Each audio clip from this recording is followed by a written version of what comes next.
జీవన్ రెడ్డి గారు 6 నెలల్లో రేవంత్ సర్కార్ కూలిపోతుంది అని అంటున్నారు. కానీ ఇప్పుడు మీ పార్టీయే ఖాళీ అయ్యే పరిస్థితులు కనిపిస్తుంది. మేము ఎప్పుడు చెప్పలేదు, ఏ నాయకుడు కూడా కూలిపోతాదని చెప్పలేదు.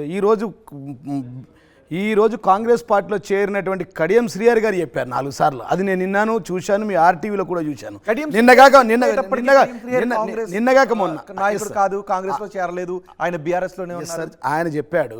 ఆయన తర్వాత నిన్న వెంకటరామరెడ్డి గారు, కామారెడ్డి ఎమ్మెల్యే, ప్రతిపక్షంలో అపోజిషన్ లీడర్ ఉన్నటువంటి ఆయన కాంగ్రెస్ బీజేపీ ఎమ్మెల్యే వెంకటరామరెడ్డి గారు టచ్ చేస్తే 48 గంటల్లో మీ పార్టీని కూల్చేస్తాడు.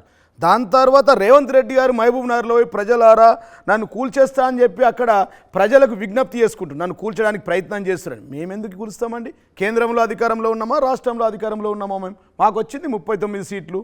మేము ఎప్పుడు ఎక్కడ మా ముఖ్యమంత్రి మా అధ్యక్షులు గారు ఎప్పుడు చెప్పలేరు, మా వర్కింగ్ ప్రెసిడెంట్ కాంగ్రెస్ లో అంతర్గత తగాదాలు వస్తాయి, వాళ్ళ ప్రభుత్వాన్ని వాళ్లే కూల్చేసుకుంటారు అని ఇలాంటి మాటలన్నీ మాట్లాడారు. మేము మాట్లాడలేదు కదా సార్, మీరు చూస్తున్నారు కదా. పొంగులేటి శ్రీనివాసరెడ్డి కొడుకు స్మగ్లింగ్ కేసులో, ఈ మనీ లాండరింగ్ కేసులో ఇరుక్కున్నాడు. ఇవాళ పొంగులేటి శ్రీనివాసరెడ్డి మీద న్యూస్ ఏవొచ్చినాయి, ఏ టీవీలలో వచ్చినాయి? కాంగ్రెస్ పార్టీకి అనుకూలంగా ఉన్న ప్రతి పేపర్లో, టీవీలలో వచ్చినాయి. ఆ టీవీలో ఇంకా అంతగానం రాలే, కొంత చెప్తా వినండి సార్. వాళ్ళ మధ్యలో వాళ్ళ కుమ్ములాటలు. కాంగ్రెస్ అంటేనే కుమ్ములాటలు కదా సార్, ఇలా కొత్తగా కాదు కదా. కాంగ్రెస్ పార్టీ పుట్టినప్పటి నుంచి ఇప్పటిదాకా కుమ్ములాటల పార్టీ కదా అది. కాబట్టి అది కొత్త ఏం కాదు. వాళ్ళు కోమటిరెడ్డి బ్రదర్స్ వాళ్ళు అంటున్నారు కూల్చేస్తామని. కోమటిరెడ్డి రాజగోపాల్ అన్నాడు గతంలో కొనుక్కొని వచ్చిన టికెట్ అని. మేము అనలేదు, కోమటిరెడ్డి బ్రదర్స్ చెప్పారు. కాంగ్రెస్ కూలిపోయే ప్రభుత్వం, కాంగ్రెస్ కూలిపోతుందని అన్నారు.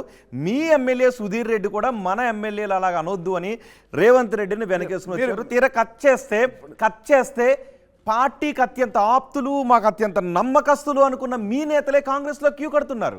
ఇప్పుడు తల్లి పాలు దాగి అమ్మ రొమ్ము కోసే లాంటి వాళ్ళు ఈ నాయకులందరూ. ఈ రంజిత్ రెడ్డి చేవెళ్ళ కోడిగుడ్లు అమ్ముకునేటని ఆయనే చెప్పిండు, మేము కాదు. ఇవాళ రేవంత్ రెడ్డి గారి సమక్షంలో పోయి కండు వేసుకున్నాడు కదా ఆయన్నే రంజిత్ రెడ్డి అనే వ్యక్తి కోడిగుడ్లు అమ్ముకునేట ఆయన అని చెప్పిండు. ఈ మాటను కాదంటే మీరు చూడండి, ఒక మాట చూడండి, నేను చూపిస్తాను. కెమెరామెన్ చూపిస్తే ఇక్కడ చూపిస్తాం. రంజిత్ వాడు నమిలేసిన పొక్కలకు ఆశపడి సన్నాసులు కొంతమంది తయారై రేవంత్ రెడ్డిని సవాలు అంటున్నాడు. వాడు పుట్లు అమ్ముకునేటోడు తోడుకుంటోడు. నువ్వు రాజీనామా చేసి వచ్చి సేవల్లో నా మీద పోటీ చేద్దాను. ఒరే సన్నాసుడా, నువ్వు తాడా పొంగరరా, నువ్వు ఉంటావో ఊడుతావో తెలియదు. సమాధానం పూర్తి చేయండి. అవకాశం ఇస్తాను. జీవన్ రెడ్డి గారు నాకు ఒక డౌట్ వచ్చింది. మీరు దానికి మీరు చెప్పే ముందు నేను ఒక క్వశ్చన్ అడగాలనుకోండి. ఆ బయట చూపించి మీరు ఏం చెప్పాలనుకోండి. ఇప్పుడు వారు అన్నారు, మేము అనలే కోడిగుడ్లు అమ్ముకునేటోడు. ఏమన్నారు అనేది కదా, ఆ బయట చూపించి మీరు ఏం చెప్పాలి? అమ్ముకునేటోడు అని చెప్పిన వ్యక్తి ఇలా రేవంత్ రెడ్డి గారు. అదే పార్టీలకు పోయిన వ్యక్తి రంజిత్ రెడ్డి. అమ్మ పాలు దాగి అమ్మ రొమ్ము కోసుకునేటోడు ఈయన. Cheater, father of the cheater ఈయన.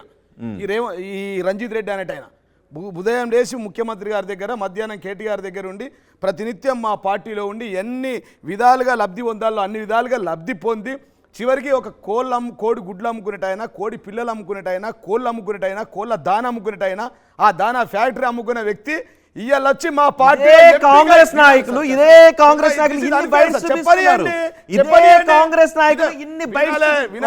జీవన్ రెడ్డి గారు అది కాదు. జీవన్ రెడ్డి గారు మీకు అవకాశం ఇస్తాను, నేను చెప్పేది అది కాదు. ఇదే కాంగ్రెస్ నాయకులు కొన్ని పదుల సంఖ్యలో బయటను చూపిస్తున్నారు. బీఆర్ఎస్ లో చేరిన నాయకులు బీఆర్ఎస్ లో చేరక ముందు బీఆర్ఎస్ ని ఇన్ని తిట్లు తిట్టారు, వాళ్ళందరినీ ఎలా చేర్చుకున్నారని. ఇప్పుడు మీరు రంజిత్ రెడ్డిని చూపించి గతంలో రంజిత్ రెడ్డిని రేవంత్ రెడ్డి ఏమన్నాడు, రేవంత్ రెడ్డిని రంజిత్ రెడ్డి ఏమన్నాడు, ఇవి మీరు బయట చూపిస్తున్నారు. కానీ బీఆర్ఎస్ ని తిట్టిన నాయకులను బీఆర్ఎస్ చేర్చుకున్న సందర్భాలు లేవని అంటున్నారు. మేము ఏమంటున్నామంటే ఈ రోజు వీళ్ళు చేరిన విధానం ఏదైతే ఉందో అది అప్రజాస్వామికం. ఇలా స్టేట్ అంటే గతంలో కాంగ్రెస్ లో చేరింది ఎంత ప్రజాస్వామ్యం? కాంగ్రెస్ చెప్తాను కదా 10th షెడ్యూల్ ప్రకారం 3/4 ఎవరైతే ఉన్నారో లీడర్లు అంతా కలిసి మా పార్టీలో వచ్చి మెర్జ్ అయిపోయింది కాంగ్రెస్ పార్టీ, టీడీపీ పార్టీ. అది ప్రజాస్వామ్యబద్ధంగా జరిగింది. ఇవాళ దానా నాగేందర్కి ఒక కండువా, కేకేకి ఒక కండువా, కడియం కావ్యకి ఇంకో కండువా, రంజిత్ రెడ్డికి వేసి ఈ కోళ్ళు, దానా, కోడిగుడ్లు, కోడి పిల్లలు అమ్ముకొని భూ కబ్జాలు చేసి అడ్డగోలుగా సంపాదించి మా పార్టీకి చెడ్డ పేరు తెచ్చిన నాయకుడు రంజిత్ రెడ్డి పోయి ఇలా కాంగ్రెస్ లో పోతే తూను ముస్తురు ప్రజలు. అంటే మీరు ఒక మాట అన్నారు,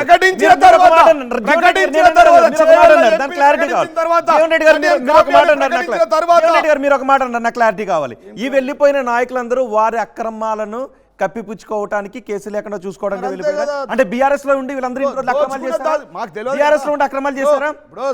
ఇప్పుడు మా ప్రభుత్వం ఉన్నది, మా ప్రభుత్వంలో ఎంతమంది దొంగతనాలు చేసిరు, దొంగతనాలు చేయని వాళ్ళు అంతా ఉన్నారు. దొంగతనం చేసిన వాళ్ళు, అవినీతి చేసిన వాళ్ళు, లంగతనం చేసిన వాళ్ళు, అక్రమంగా ఆస్తులు కూడా కట్టుకున్న వాళ్ళు, అక్రమంగా భూ కబ్జాలు పెట్టిన వాళ్ళు, భూ కొనుగోలు చేసిన వాళ్ళు, భూమి మీద హక్కులు పొందిన వాళ్ళు పోయినరు కావచ్చు. దానం నాగేంద్ర భూ కబ్జాలు చేశారా? మరి ఇప్పుడు దానం నాగేందర్ కూడా అన్నాడు కదా, దానం నాగేందర్ కూడా ఏమన్నాడు వినండి. అది కూడా నేను కాదు, ప్లీజ్ మై డియర్ ఫ్రెండ్, మీరు నాకు అవకాశం ఇస్తుంటే నేను చూపిస్తా, మాట్లాడతా. లేదు మీరే క్వశ్చన్లు అడుగుతా కంట్రీ. దానం నాగేందర్ని ఏమన్నా చూడండి, చూపించండి. దానం నాగేందర్ గారు కూడా మన పెద్దలు ఈ రాష్ట్ర ముఖ్యమంత్రి రేవంత్ రెడ్డి గారు రావాలా దగ్గరికి. బారు ముందల వీడిలో అమ్ముకున్నటువంటి దానం నాగేందర్ అవునా? మా యాదన్న ఉన్నాడు వెనకాలనే గిన్నె ఉండే. ఇప్పుడే యాదన్న కొత్త లెక్కలేసు. యాదన్న పీజాతో ఉన్నప్పుడు దానం నాగేందర్ పంచగుట్ట చౌరస్తాల దివాంచి దగ్గర బీడీలు అమ్మేటువంటి. ఇది వాస్తవం కాదా? వీరు ఇప్పుడు వారిని వీరు తిడతారు. వినండి, మేమనలేదు. దానం నాగేందర్ నేను అనట్లేదు మై డియర్ ఫ్రెండ్ రోహిత్ గారు. ఇంకా చూడండి, ఇంకా కడియం శ్రీయర్ గారు వారిని ఏమన్నారు, రేవంత్ రెడ్డి గారిని వారిని ఏమన్నారు చూడండి. అస్సలేదు ఇది.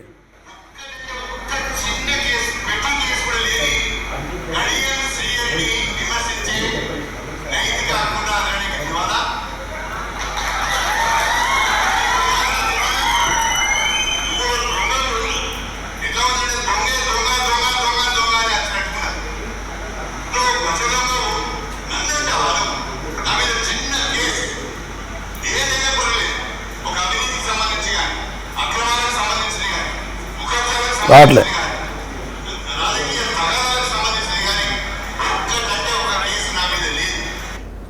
ఇప్పుడు వీళ్ళు పార్టీలు మారారు. నేనేమంటున్నా అంటే ఇప్పుడు ఏం తక్కువ చేశారండి రంజిత్ రెడ్డికి? కోడిగుడ్లు అమ్ముకున్నాడు, కోళ్ళకు సూదులు ఇచ్చటో, నీ కోళ్ళ డాక్టర్ని, మనుషుల డాక్టర్ కూడా కాదు, కోళ్ళ డాక్టర్ని మనుషుల దగ్గర డాక్టర్ దగ్గర పంపించి చేవెళ్ళలో, నీ ఊరు కాదు, నీ పల్లె కాదు, చేవెళ్ళకు నీకు సంబంధం లేదు, నీది వరంగల్, నువ్వు పుట్టింది వరంగల్, పెరిగింది హైదరాబాద్లో. అదో వినాలి. డాక్టర్ ఏంటో ఒకసారి. కోళ్ళ డాక్టర్ కదా, వెటర్నరీ డాక్టర్. రంజిత్ రెడ్డి అంటే డాక్టర్, రంజిత్ రెడ్డి అంటే డాక్టర్. మీ మనుషులకు సూదులు ఇచ్చే డాక్టర్ కాదు, సర్జన్ కాదు, కోళ్ళకు సూదులు ఇచ్చే డాక్టర్, వెటర్నరీ డాక్టర్. కోడి గుడ్లు అమ్ముకునేట ఆయన, కోడి దాన అమ్ముకునేట ఆయన, కోడి పిల్లల్ని అమ్ముకునేట ఆయన, కోళ్ళ మీద దాన సప్లై చేసి వాళ్ళ భూములు కబ్జా చేసిన ఆయన. ఈయనను పట్టుకొని ఇలా చేవేళ్ళ ప్రజలు గెలిపిస్తారు. ఎందుకంటే చేవేళ్ళకి ఈయనకి ఏం సంబంధం ఉంది రోహిత్ గారు? చేవేళ్ళకి ఈయనకి ఏం సంబంధం? ఓన్లీ బికాస్ ఆఫ్ తెలంగాణ తొలి ముఖ్యమంత్రి యొక్క భిక్ష వల్ల ఆయన ఎంపీ అయ్యింది ఈ రాష్ట్రంలో. ఏం బీకాడండి ఎంపీ అయి? ఇలా అడ్డగోలుగా ఆస్తులను కట్టబెట్టుకొని ఇలా మా పార్టీని బదనాం చేయడానికి మొట్టమొదటిసారిగా టికెట్ ఇస్తే అత్యంత విశ్వాసఘాతకుడు, తల్లి పాలు తాగి తల్లి రొమ్మి కోసిండి రంజిత్ రెడ్డి. ఆయన ఒక దొంగ, ఒక చీటర్, ఒక ఫాదర్ ఆఫ్ ద కరప్ట్, ఒక చీటర్ ఆయన. ఒకసారి మీరు ముందు చూపించింది బయట ఉంది. మళ్ళీ రంజిత్ రెడ్డి మీద రేవంత్ రెడ్డి ఏం మాట్లాడారండి? కోడిగుడ్లు అమ్ముకునేటోడు అంటున్నా, నేను కోళ్ళ దానా అమ్ముకునేటోడు అంటున్నా. What is wrong in that? Okay కోళ్ళ దాన చూడాలి సార్, మళ్ళీ చూడండి ఏముందని మేము చూపిస్తాం. సన్నాసులు కొంతమంది తయారై రేవంత్ రెడ్డిని సవాల్ అంటున్నాడు. వాడు గుడ్లు అమ్ముకునేటోడు బోడగుండోడు. నువ్వు రాజీనామా ఒరే సన్నాసుడా, నువ్వు తాడా బొంగరం రా, నువ్వు ఉంటావో వదులుతామండి. ఏం చేశామండి కడియం శ్రీయర్ గారు? 2 సార్లు ఎమ్మెల్సీ ఇచ్చాము మౌలి గారు, 2 సార్లు ఎమ్మెల్సీ ఇచ్చాము, కేంద్రంలో ఎంపీ పదవి ఇచ్చాము. రేవంత్ రెడ్డిని సవాల్ అంటున్నాడు. వాడు గుడ్లు అమ్ముకునేటోడు బోడగుండోడు. నువ్వు రాజీనామా చేయి, వచ్చి సేవల్లో నా మీద పోటీ చేద్దాం. ఒరే సన్నాసుడా, నువ్వు తాడా బొంగరం రా, నువ్వు ఉంటావో ఊడుతావో తెలియదు. ఆయన చెప్పింది కరెక్టే. రేవంత్ రెడ్డి తాడు కాదు, బొంగురం కాదు, కోడిగుడ్లు అమ్ముకునేటోడు. మేము ఇచ్చిన మళ్ళా ఈయన అదే తప్పు చేస్తూ ఉన్నాడు. అది కదా, దాంట్లో నేను అంటలేను, దాంట్లో అవినీతి అక్రమం ఏముంది అనేది ఆ స్థాయి నుంచి, ఈ స్థాయి నుంచి ఆకాశానికి ఎత్తాడు మా ముఖ్యమంత్రి, గౌరవ తెలంగాణ తొలి ముఖ్యమంత్రి కేసీఆర్ గారు. అదే కాదు, మక్కలు కూడా మింగిండి అంటారు కదా ప్రతిపక్షాలు. ఇదే రేవంత్ రెడ్డి గారు మక్కల కుంభకోణం 800 కోట్ల రూపాయలు చేసినంటారు. ఇలా మక్కల రైతులు వేయాలా? ఇలా రైతులకు ఏం మోసాలు చేశారండి వీళ్ళు తుక్కుగూడలో? ఇలా కడియం శ్రీగారికి మేము ఏం తక్కువ చేశామండి?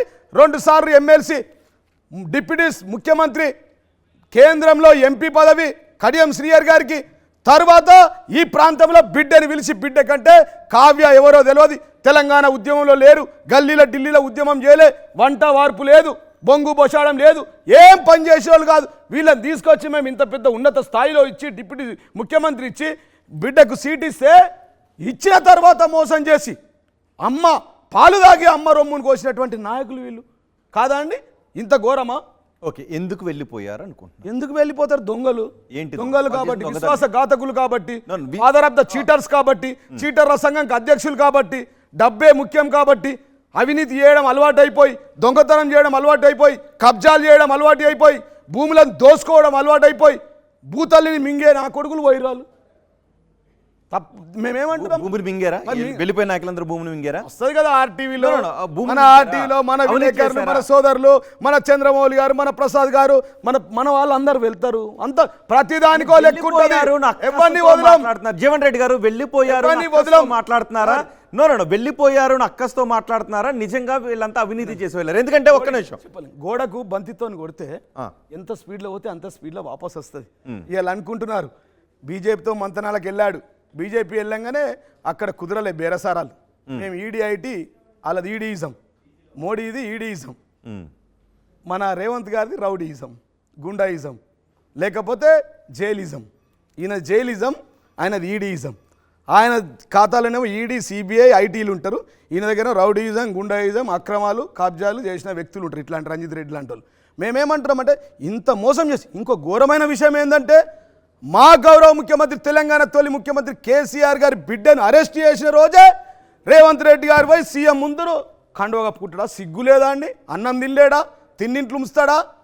అన్నంలో బాత్రూమ్ పోతాడా? ఒకవైపు మా ముఖ్యమంత్రి గారు బాధపడుతూ ఉన్నారు, ఆయన కాలుకు దెబ్బ తగిలింది, మేము ఓడిపోయి ఉన్నాం, మా పార్టీ నుంచి చాలామంది వెళ్తూ ఉన్నారు. ప్రతినిత్యం ఉదయం నుంచి సాయంత్రం దాకా ఇంట్లో ఉండి మా ముఖ్యమంత్రి గారి బిడ్డ, మా అక్క కవితక్క ఈడీ వాళ్ళు అరెస్ట్ చేసినప్పుడు తెల్లారిపోయి జాయిన్ అయ్యండి. సిగ్గుండదా అండి? ఒకరోజు ఎవరైనా అన్నం పెడితే అన్నదాత సుఖీభావ అంటాం.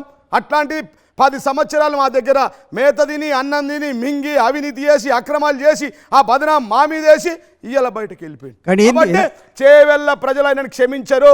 Warangal out, Chevella out, Malkajgiri out, Secunderabad out. అది స్వయంగా ముఖ్యమంత్రి రేవంత్ రెడ్డి గారు చేసుకున్నారు. మేము మళ్ళా అదే మేమేంటాం, సరే మీరు గతంలో మీరు చేయలేదంటే మేము 10th షెడ్యూల్ ప్రకారం రాజ్యాంగబద్ధంగా 3/4 మెజార్టీతో వాళ్ళు వచ్చి మా పార్టీలో కలిసిపోయారు. వీరేందండి, దానం నాగేందర్, కడియం కావ్య, రంజిత్ రెడ్డి, కేకేకి ఏం తక్కండి? పండు ముసలోడు 80 ఏళ్ళ వయసు వచ్చింది, సిగ్గుండదా అండి? ఆ పార్టీ నుంచి ఈ పార్టీకి వచ్చి తీర్థయాత్ర కోత కాంగ్రెస్లో చచ్చిపోతాట. మరి ముందే చచ్చిపోతే అయిపోతుండే కదా. మా పార్టీ కేకేఆర్ కూతురికి మేయర్, ఆయన కొడుకు చైర్మన్, ఈయనకు ముఖ్యమంత్రి గారు పక్కన కూర్చున్న ఏకైక వ్యక్తి 10 సంవత్సరాలు సమసమానంగా సీట్ వేసుకొని సెక్రటరీ జనరల్ కేకే గారు, పెద్దలు గౌరవనీయులు కేకే ఏం చేశారండి? ముసల్తనంకు పండుగ షోక్ ఎక్కువ అన్నట్టు 80 ఏళ్ళ వయసులో పోయి కాంగ్రెస్లో ఏరుతా, సొంతింటికి పోతా, గర్వాపస్ అంటే సిగ్గుండదా అండి? అనని